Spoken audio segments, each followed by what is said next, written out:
बेताल ने विक्रमादित्य को अपनी प्रतिज्ञा याद दिलाते हुए अगली कहानी सुनाना प्रारंभ किया। भोगती नाम की एक नगरी थी। उसमें राजा अमर्त्यसेन राज करता था। उसके पास चिंतामणि नाम का एक पालतू तोता था। एक दिन राजा ने उससे पूछा, हमारा ब्याह किसके साथ होगा? तोते ने कहा, तुम्हारा ब्याह मगध देश की राजा की बेटी चंद्रावती के साथ होगा। राजा ने ज्योतिषी को बुलाकर पूछा तो उसने भी यही कहा। उधर मगध देश की राजकन्या के पास एक मैना थी। उसका नाम था मदन मंजरी। एक दिन राजकन्या ने उससे पूछा कि मेरा विवाह किसके साथ होगा? तो उसने कह दिया कि भोगवती नगर के राजा अमर्त्यसेन के साथ। देवयोग से कुछ समय बाद दोनों का विवाह हो गया। रानी के साथ उसकी मैना भी आ गई। राजा रानी ने तोता मैना का ब्याह करके उन्हें अपने शयन कक्ष में ही रख लिया। एक दिन की बात है, तोता मैना में बहस हो गई। मैना ने कहा, पुरुष बड़ा पापी, विश्वासघाती और अधर्मी होता है। तोते ने कहा, स्त्री झूठी, लालची और हत्यारी होती है। दोनों का झगड़ा बढ़ गया तो राजा ने उनसे कहा, क्या बात है, तुम आपस में लड़ते क्यों हो? मैना ने कहा, महाराज, पुरुष बड़े बुरे होते हैं। इसके बाद मैना ने एक कहानी सुनाई। इलापुर नगर में महादन नाम का एक सेठ रहा करता था। विवाह के बहुत दिनों के बाद उसके घर एक लड़का पैदा हुआ। सेठ ने उसका बड़ी अच्छी तरह से लालन पालन किया, पर लड़का बड़ा होकर जुआ खेलने लगा। इस बीच सेठ मर गया। लड़के ने अपना सारा धन जुए में खो दिया। जब पास में कुछ ना बचा तो वह नगर छोड़कर चंद्रपुरी नामक नगरी में जा पहुंचा। वहां हेमगुप्त नाम का साहूकार रहता था। उसके पास जाकर उसने अपने पिता का परिचय दिया और कहा कि मैं जहाज लेकर सौदागरी करने गया था, माल बेचा, धन कमाया, लेकिन लौटते में समुद्र में ऐसा तूफान आया कि जहाज डूब गया और मैं जैसे तैसे बचकर यहाँ आ गया। उस सेठ के एक लड़की थी, रत्नावली।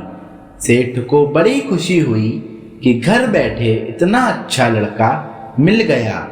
उसने उस लड़के को अपने घर में रख लिया और कुछ दिनों बाद उससे अपनी लड़की का विवाह कर दिया। दोनों वहीं रहने लगे। अंत में एक दिन वहां से विदा हुए। सेठ ने बहुत सा धन दिया और एक दासी को साथ भेज दिया। रास्ते में एक जंगल पड़ता था। वहां आकर लड़के ने स्त्री से कहा, यहाँ बहुत डर है, तुम अपने गहने उतार कर मेरी कमर में बांध दो। लड़की ने ऐसा ही किया। इसके बाद लड़के ने कहारों को धन देकर डोले को वापस करा दिया और दासी को मारकर कुएं में डाल दिया। फिर स्त्री को भी कुएं में पटक कर आगे बढ़ गया। स्त्री रोने लगी। एक मुसाफिर उधर जा रहा था। जंगल में रोने की आवाज सुनकर वह वहां आया। उस कुएं से निकालकर उसे घर पहुंचा दिया। स्त्री ने घर जाकर माँ बाप से कह दिया कि रास्ते में चोरों ने हमारे गहने छीन लिए और दासी को मारकर मुझे कुएं में ढकेलकर भाग गए। बाप ने उसे ढांढस बंधाया और कहा, तू चिंता मत कर, तेरा स्वामी जीवित होगा और किसी दिन वापस आ जाएगा। उधर वह लड़का जेवर लेकर शहर पहुंचा। उसे तो जुए की लत लगी थी। वह सारे गहने जुए में हार गया।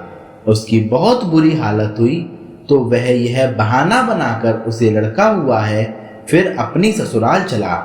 वहां पहुंचते ही सबसे पहले उसकी स्त्री मिली। वह बड़ी खुश हुई। उसने पति से कहा, आप कोई चिंता ना करें, मैंने यहाँ आकर दूसरी ही बात कही है। जो कहा था उसने बता दिया। सेठ अपने जमाई से मिलकर बड़े प्रसन्न हुए और उन्होंने उसे बड़ी अच्छी तरह से घर में रखा।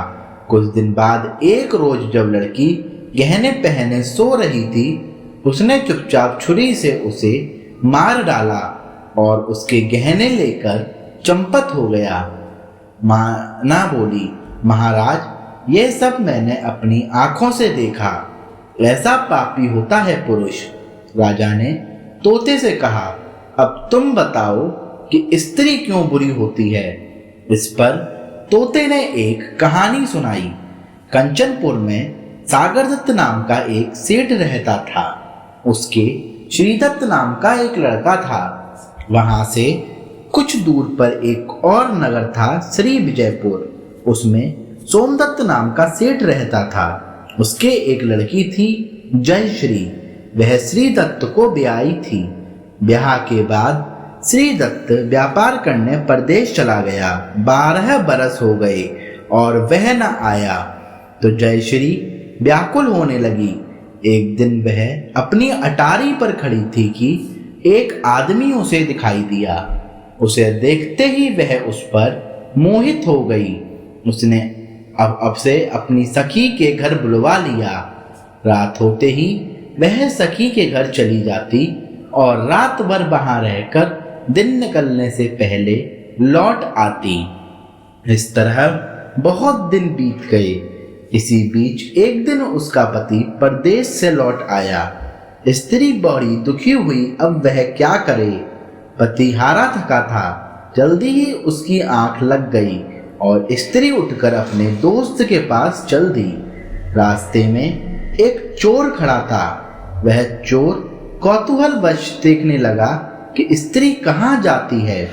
धीरे धीरे जयश्री सहेली के मकान पर पहुंची। चोर भी पीछे पीछे गया। संयोग से जयश्री के पुरुष मित्र उस आदमी को सांप ने काट लिया था और वह मरा पड़ा था। जयश्री ने समझा कि वह सो रहा है। वह आंगन में पीपल का एक पेड़ था जिस पर एक पिशाच बैठ यह लीला देख रहा था। उसने उस आदमी के मृत शरीर में प्रवेश कर उस स्त्री जयश्री की नाक काट ली और फिर उस आदमी की देह से निकलकर पेड़ पर जा बैठा। स्त्री रोती हुई अपनी सहेली के पास गई। सहेली ने कहा कि तुम अपने पति के पास जाओ और वहां बैठकर रोने लगो। कोई पूछे तो कह देना कि पति ने नाक काट ली है। उसने ऐसा ही किया। उसका रोना सुनकर लोग इकट्ठे हो गए। उसका पति जाग उठा। उसे सारा हाल मालूम हुआ तो वह बहुत दुखी हुआ। लड़की के बाप ने कोतवाल को खबर कर दी। कोतवाल उन सबको राजा के पास ले गया। लड़की की हालत देखकर राजा को बहुत गुस्सा आया। उसने कहा, इस आदमी को सूली पर लटका दो। संयोग से राजा जब उसे सजा सुना रहा था, वह चोर भी वहां खड़ा था। जब उसने देखा कि एक बेकसूर आदमी को सूली पर लटकाया जा रहा है, तो उसने राजा के सामने जाकर सब हाल सच सच बता दिया। बोला, अगर मेरी बात का विश्वास ना हो तो जाकर देख लीजिए, उस आदमी के मुंह में स्त्री की नाक है। राजा ने दिखवाया तो बात सच निकली। इतना कहकर तोता बोला, हे राजा, स्त्रियां ऐसी ही होती हैं। राजा ने उस स्त्री का सिर मुंडवाकर गधे पर चढ़ाकर नगर में घुमाया और शहर से बाहर छुड़वा दिया। यह कहानी सुनाकर बेताल बोला, राजा बताओ कि दोनों में ज्यादा पापी कौन है। राजा विक्रमादित्य ने कहा, स्त्री। बेताल ने पूछा, कैसे। राजा ने कहा, मर्द कैसा ही दुष्ट हो, उसे धर्म का थोड़ा बहुत विचार रहता ही है। स्त्री को नहीं रहता, इसीलिए वह अधिक पापिन है। राजा के इतना कहते ही बेताल फिर पेड़ पर जा लटका।